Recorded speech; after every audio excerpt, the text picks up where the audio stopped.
And to that point, Marco Rubio is in the room right now as this cabinet meeting happens. President Donald Trump letting Americans listen in to exactly what they've been doing for the 100-plus days. Marco Rubio sitting right there, no doubt, as soon as they open up the floor to questions, that could be one of the questions that he will be asked. Let's go ahead and listen in to more of this cabinet meeting.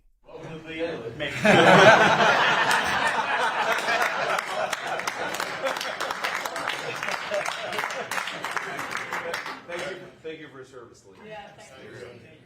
You're doing a fantastic job. I appreciate it very much.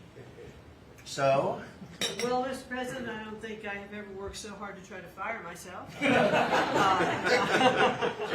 We're certainly making great strides in that. We've reduced the folks over at the Department of Education by about 50% now through our RIF program, and so we've closed a lot of the district offices, consolidated, so there are a lot fewer people working a lot more efficiently in the Department of Education.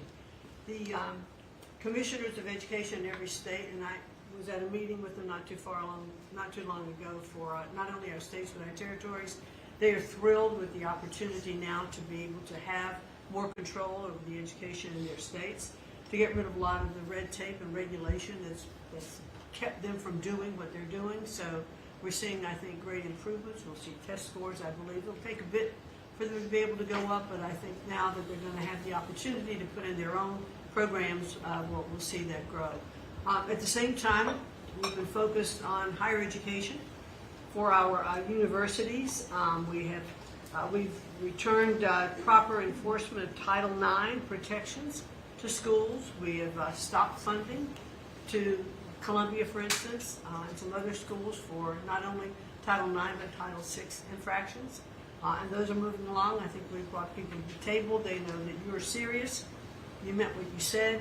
They're going to make changes. They're making their campuses safer again. Anti-Semitism was just out of control in many of our universities. And so some tried to, in fact, Harvard is sued, and they're saying that it's, First Amendment infraction. No, this is civil rights, safety on our campuses for our young students, who are there. And with Pam's help and the task force that we formed with HHS, with GSA, with other agencies, we're going to make sure that our campuses are safe.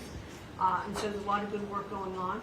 I think one of the biggest things, you'll be very happy to hear this, Mr. Vogt, that we are putting back into place collecting on our student loans that have been delinquent since March of 2020. Been no effort to recollect on those loans. So as of May 5th, a letter goes out that the loan recollection is beginning again. So for those people who have borrowed money and who've not been paying, that's just not to be punitive. There are many ways that they can go online to understand how they can get back into the right payment structure, because when they're in default, they can't buy a house, they can't buy a car because their credit scores are down. So it's helpful to them as well as to get this money back into the country. I mean, $60 billion of increased student loan debt since 2020. And in total, we've got almost $1.7 trillion in student debt. So we're gonna start getting it back. And Scott and his team have been incredibly helpful. We appreciate that so very, very much. And so a lot's going on in the department. And what I would really like, as I'm firing myself, I'd like for you to be known as the education president, because of the best in practice systems that we want to put in every state to incorporate AI, so that we are training these new entrepreneurs and business leaders in our country. We can't do it with the infrastructure we have in place today, so you have to be working on that at the same time. So we're going to be doing that. So thank you for your charge to elevate education so that we are providing for every student access to excellent education. Thank you, sir. thank you very much, Linda. And what's going on with Harvard and some of these colleges that are taking vast amounts of money, who also have vast amounts? They've got $52 billion, and really scamming the public and hiring people like de Blasio and Lori Lightfoot, who were certainly two of the worst mayors in the history of our country, paying them a fortune of salary and having them teach our children how to manage cities and how to manage government. What's the word as of this morning on, let's say, Harvard? Well, we're negotiating with them. When we went back to them to say we welcome them back to the negotiating table, their response was a lawsuit. So Pam and her team are helping work with that. And I am, enjoying the fact not only am I firing myself, but I'm now being sued fairly regularly by different departments of education. But we're staying tough with them. The other thing that we're looking at also are the 117 violations of these big universities like Harvard and others who are not reporting, as they're required to do by law, foreign money that comes in and how much that is and where it comes from. And so that is Students. Yeah, and it's very serious. Where are these people coming from? Yeah, Yes, exactly. sir, we pulled back their grants because Harvard isn't responding to us, criminal activity by their students. And until they give us that list, they're not getting any more grants from Homeland Good. Security. I think we should pull it back. We did. The students they have, the professors they have, Right. the attitude they have is not American, and I think you should. A grant is a grant. We don't have to give grants, Exactly right. so we'll pull back the grant. All right, very good. Thank you very much, Linda. Bobby? Mr. President, thank you for your extraordinary leadership. Over the past 100 days, we are already making America healthy again. We announced last week the ban on the 9 petroleum-based synthetic dyes, food dyes. Within 2 years, within 2 months, we're going to ban the worst 2 of them.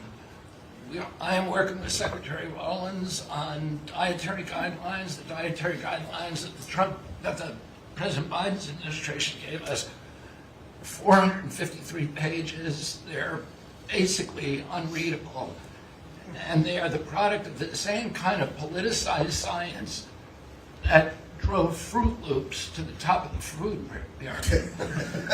And we're going to do real science, gold standard science. We're going to develop we have till December to do it, but we are working very, very fast together. We're going to get it done by the end of the summer in time to drive change, major dramatic changes in the school food, the school lunch programs over the next school year.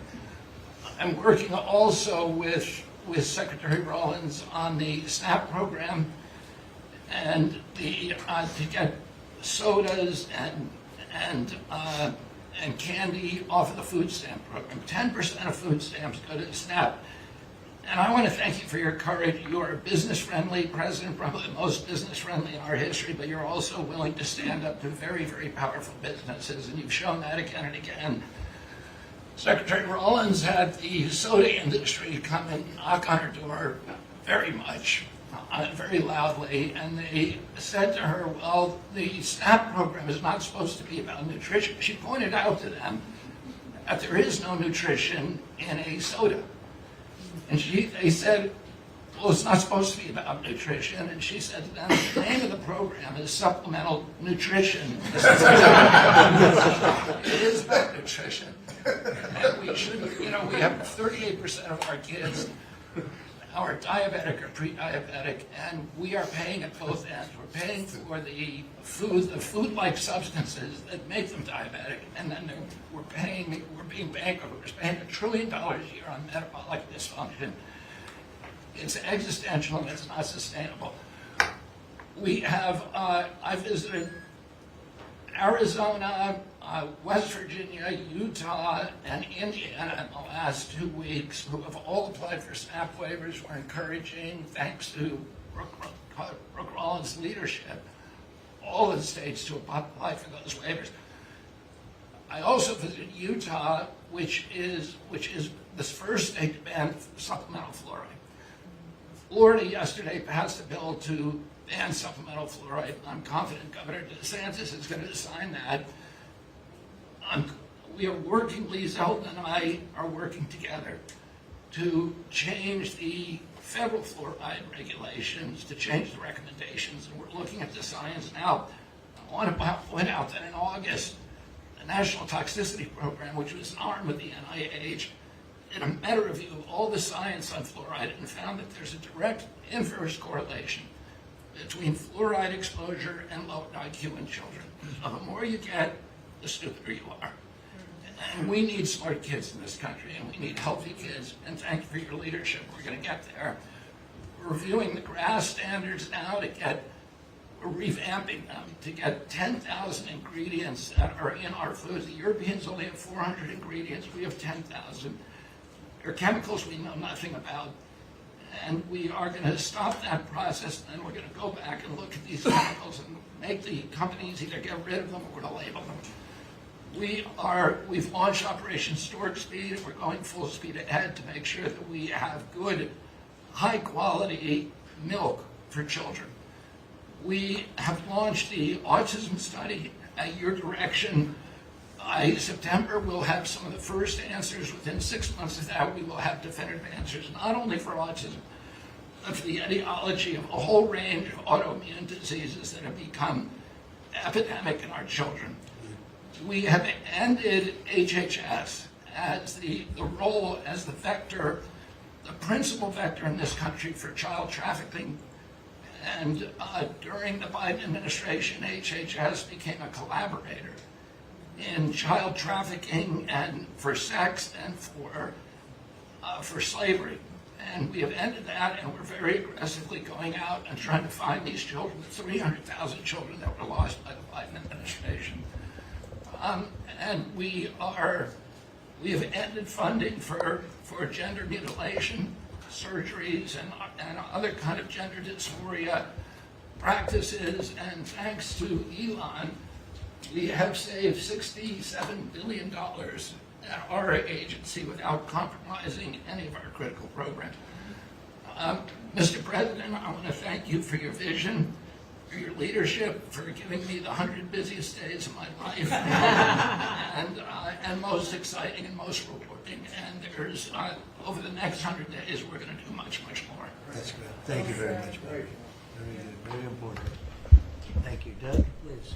And welcome into CBS News 24/7. You're looking live there at the White House. President Donald Trump is holding a cabinet meeting there with all the top leaders of the different departments within our government. You just heard RFK Jr., the Health and Human Services Secretary, touting his goals and accomplishments so far during his time there. Let's bring in CBS News White House reporter Aaron Navarro. You have been listening into this meeting, which has been going on for a little over an hour now.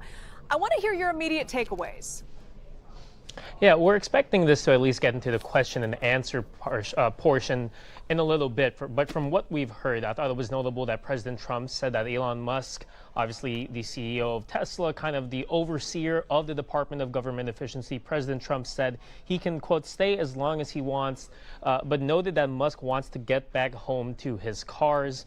You heard applause from the cabinet there as each member, of course, was signaling their support for the DOJ effort and what they've been able to, accuse that they have cuts from their agency. But I thought that was notable. You also heard multiple cabinet members talk about how they're using their agency to assist the Trump administration when it comes to their rhetoric, their agenda when it comes to undocumented migrants. You heard Secretary Turner of the Department of Housing and Urban Development say they have reached a memorandum of understanding with the Department of Homeland Security to cut off any public housing to these undocumented immigrants. We have heard from certain HUD employees that this could potentially be in the works, was something pushed by DOJ. We also heard the Labor Secretary warned governors and states that if they give unemployment benefits to undocumented migrants, they could see federal funding from the Department of Labor decrease. I thought that was notable. And lastly, you heard the Director of National Intelligence, Tulsi Gabbard,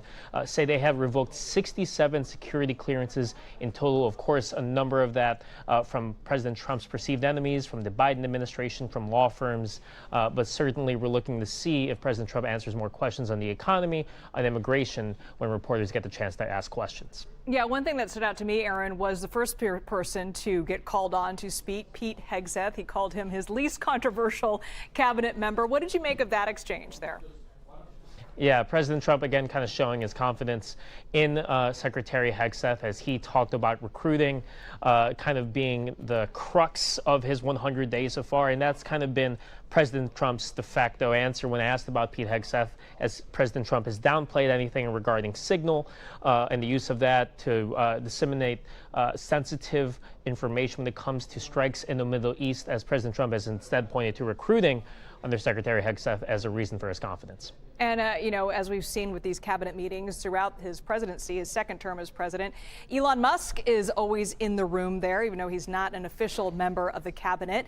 And his time there at the White House is coming to a close. He's due to leave at the end of May. That's when his term is out, or his contract is out. What did you make of some of the exchanges he had with the other cabinet members? Yeah, I thought it was notable, one, that the cabinet members continue to give praise or credit to Mr. Musk in regards to what he has done to Doge, showing that they are continuing to work with these Doge employees that are ingrained in the agency, and also their applause when President Trump noted that he may be leaving soon to go back to Tesla. There have been reports of at least tension between some of these cabinet members and Mr. Musk, though publicly they have only voiced support. I thought that applause was notable, as they feel they have the path ahead of them to continue, at least in the mission of Doge. And that's one other thing to mention, is that Doge itself, because there are so many of these Doge employees ingrained in agencies who now have official roles in these agencies, even if Mr. Musk leaves his status as a special government employee, the efforts of Doge will continue at least through July 4th, 2026. That's what that executive order established in January. So yes, Mr. Musk could leave. He could kind of step out of the political spotlight per se, but the work of Doge, potential cuts to the budget, potential cuts to staff could continue. And while we have you, Aaron, I want to talk about this U.S. and Ukraine rare earth minerals deal that could happen today. Can you go over what this deal means and how it could potentially help Americans? Yeah, this is something President Trump has talked a lot about, has wanted in regards to pretty much anything he has said regarding the Ukraine-Russia war.